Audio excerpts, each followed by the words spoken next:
na mradi huu ulikuwa unatekelezwa Tanzania bara na Tanzania Zanzibar.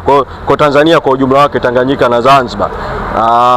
Kwa hiyo kipindi ambacho tumewekewa zuio ni kipindi ambacho tulikuwa tunaendelea na mradi, na kwa mkataba tuliokuwa nao bado hata tulipokuwa kwenye zuio walikuwa bado wanaingiza fedha kwenye akaunti, na mpaka ilipofika mwezi Disemba tulikuwa na pesa ambazo ukizigeuza kwa pesa za Tanzania jumla ni shilingi milioni 918 za Kitanzania.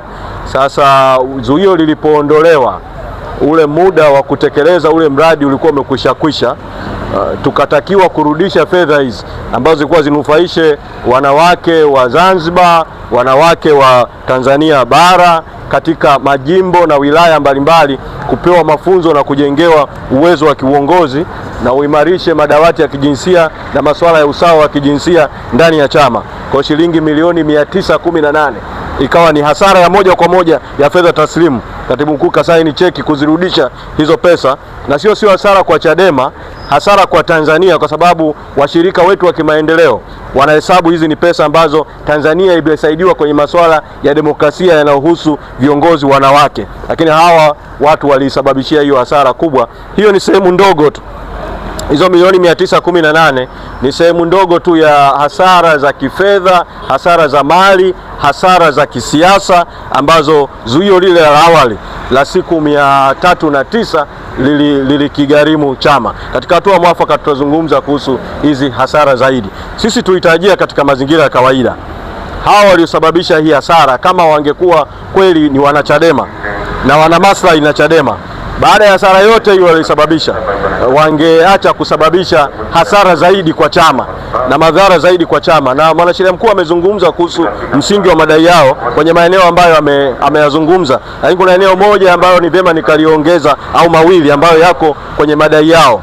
Wamedai kwamba Chadema inatoa kauli zenye ubaguzi wa kidini, zenye ubaguzi wa kijinsia, zenye ubaguzi kati ya Tanganyika na Zanzibar, lakini ndani ya madai yao hawajazitaja hizo kauli ni zipi na zimesemwa na nani, wapi. Wamedai vile vile kwamba Chadema kama taasisi inatoa kauli ambazo zinatishia uwepo wa muungano kati ya Tanganyika na Zanzibar, zinatishia kimsingi muungano wa Tanganyika na Zanzibar, lakini ndani ya madai yao hawajaandika hizo kauli zinazotishia muungano au maamuzi yanayotishia muungano yaliyofanywa na Chadema au yaliyotolewa na Chadema yamefanyika wapi, lini, kauli zimetolewa na nani, wapi. Hamna kabisa kwenye madai yao. Wametoa tu madai ya ujumla kuhusu masuala hayo makubwa, na dhamira ya kuyaingiza hayo madai yote humo ndani ya namna hiyo ni kwa sababu wanajua kwamba ndani ya sheria ya vyama vya siasa kuna makatazo yametajwa na yaliingizwa kwenye marekebisho ya sheria ya vyama vya siasa mwaka 2019 ambayo yalimpa mamlaka msajili na kinga kubwa, na yakaweka mambo ambayo yanaweza kufanya msajili ama asitishe usajili wa chama au akifute chama cha siasa.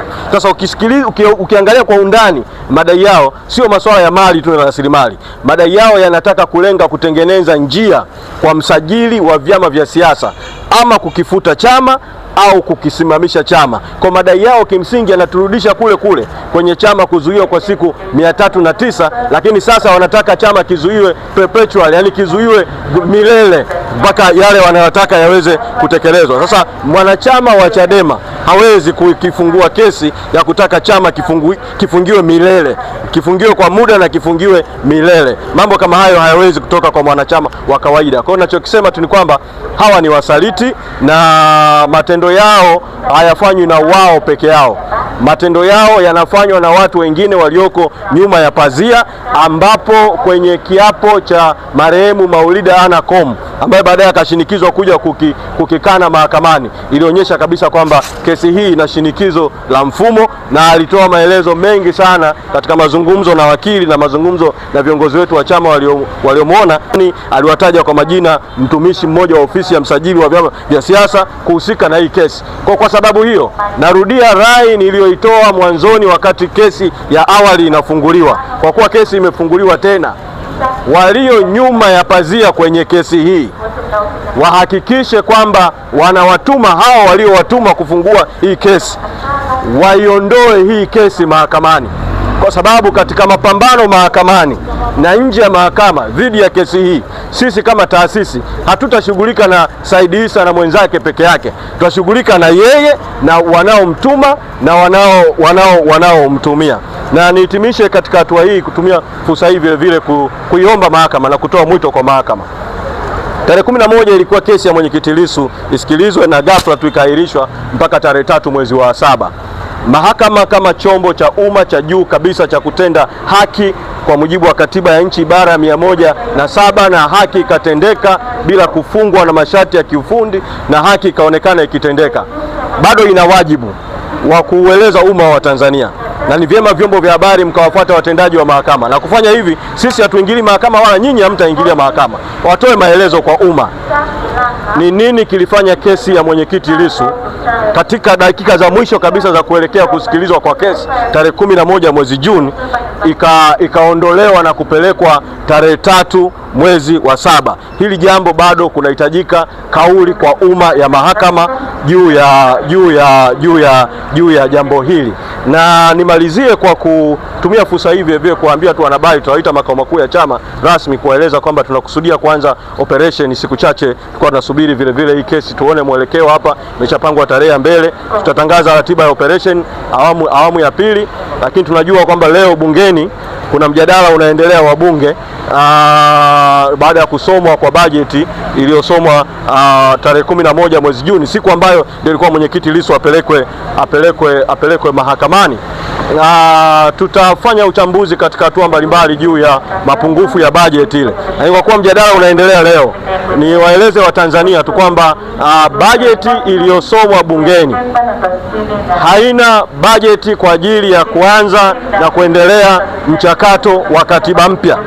Sisi Chadema tunaamini kipaumbele kikuu cha nchi baada ya matatizo makubwa ambayo nchi yetu ilipata tarehe 29 Oktoba na siku zinazofuatia, kipaumbele kikuu kwa nchi sasa kinapaswa kiwe katiba mpya.